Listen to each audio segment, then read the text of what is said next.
منظورم این است که ما تاجیکان اصلا در مهاجرت در وقتش برای ادا کردن نماز میشد مواردهایی که امکان نداریم. خدا شاهد است که میخوام که نماز ما در وقتش بخوانم تا که مثال ثوابش بگیرم و برای آخرت خود یک دستاویزی بگیرم.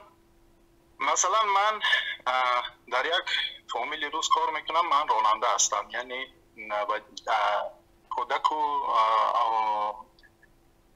امین اعضای می عائله رو این سونسو میبرم در مسکو. درست. میشد حالتی که من در راه هستم، در اینجا مثال همراه هم کودک است، همراه هم مربی، یعنی زنی که او رو همراهی میکند کودکی همون خوجینه. من ندارم امکانه که یکم جا توقف کنم متحرم مثال نماز خدا ادا کنم. یک برادرم و من چونین سخن گفت که من از اون بسیار خجالت کشیدم و نمیدونم چی کار کنم. او گفت که وقتی که تو نماز را قضا میکنی لقمه تو حرام است، تو باید این کارات ترک کنی. میخواستم شما فکری خود را در همین باره مثال بگویید که ما چی کار کنیم. ما مهاجرت این یک اختیاری ما نیست، ما مجبور هستیم که برای دریافت یک لقمه نان به اینجا بیاییم، مثال نان حلال بیاوریم و با زن و فرزند خود را تامین بکنیم. درست. ببینید برادر عزیز، اولا که این حرفی که برادر شما گفته که لقمه تو حرام است، این حرف غلط است، حرف اشتباه است. کسی که نمازش رو قضا میکنه، قضا کردن نماز یک گناه است، اما اینکه لقمه تو حرام میشود این ربطی ندارد به این مسئله. لقمه شما، رزق و روزی شما اگر از راه حلال کسب کرده باشید درست است، حلال است، پاک است، هیچ مشکلی ندارد. اما یک انسان است که نماز را از قصد ترک می کند، یک انسان است که مجبور می شود. مثلا کسی که خواب ماند، ساعتش رو برابر کرد برای ساعت 5 وقت نماز صبح، لیکن زنگ زد، خسته بود، به اصطلاح خواب غلبه کرد، ساعت 7 بیدار شد، دید که آفتاب طلوع کرده، نمازش رو قضایی میخواند، هیچ گناهی بر او نیست. یک روز شما مثلا در یک خیابان بسیار شلوغ در مسکو، مثلا ساعت 12 ظهر وارد یک راه شلوغ میشوید، ساعت 12 و نیم نماز ظهر اذان میدهد، شما هیچ امکان ندارد که ماشینتان را یک گوشه یک جای پارک بکنید، نماز ظهر را بخوانید. تا ساعت 4 شما در ترافیک گیر کردید، یک وقت نماز عصر اذان میدهد. خب این انسان مجبور است. رسول الله صلی الله علیه و سلم و دین اسلام مجبوریت ها، اشتباهات ها را به خاطرش ما رو محاسبه نمی کنه. متوجه هستید؟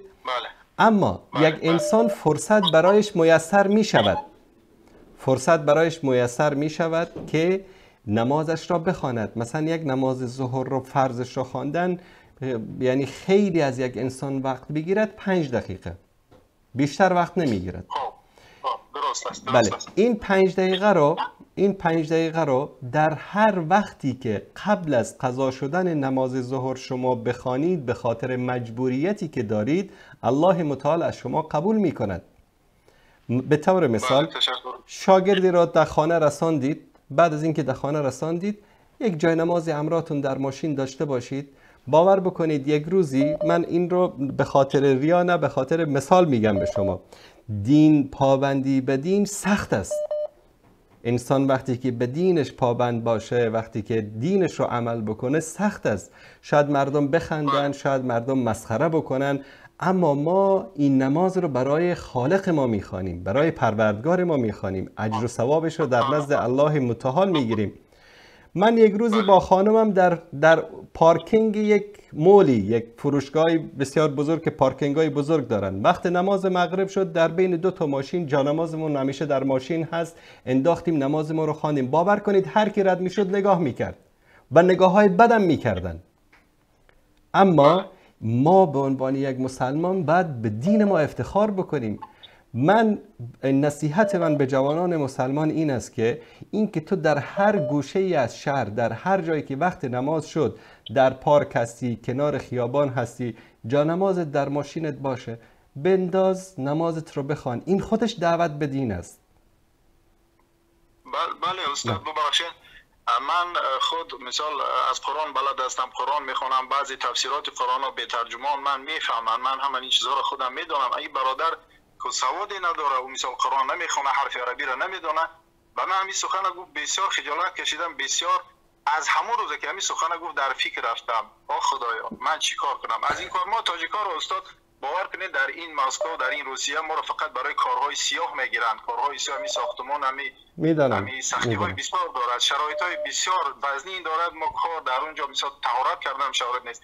اینجا او میگه که تو در موتورهای لوکس میگردی، تو در شرایط خوب زندگی میکنی، به همین خاطر تو همین کارو نمیپردازی، تو نماز قضا میکنی، تو لقمه در همون وقتی که نماز قضا میشه حرام است. نه این حرف درست نیست. بله این حرف درست نیست.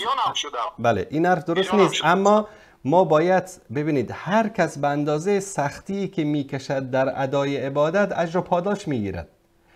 مثلا کسی که بدون هیچ مشکل از خانه خود خارج می شود، ماشین لوکس سوار می شود، می رود در مسجد نمازش را با جماعت می خواند، با اون کارگری که بیچاره در یک ساختمان در برف و باران در مسکو کار می کند و وقت نماز با آب سرد وضو می گیرد و به سختی و مشکلات با ترس و لرز در یک گوشه می رود در هوای سرد نمازش را می خواند، فرق ثواب این دو نفر مثل زمین تا آسمان است.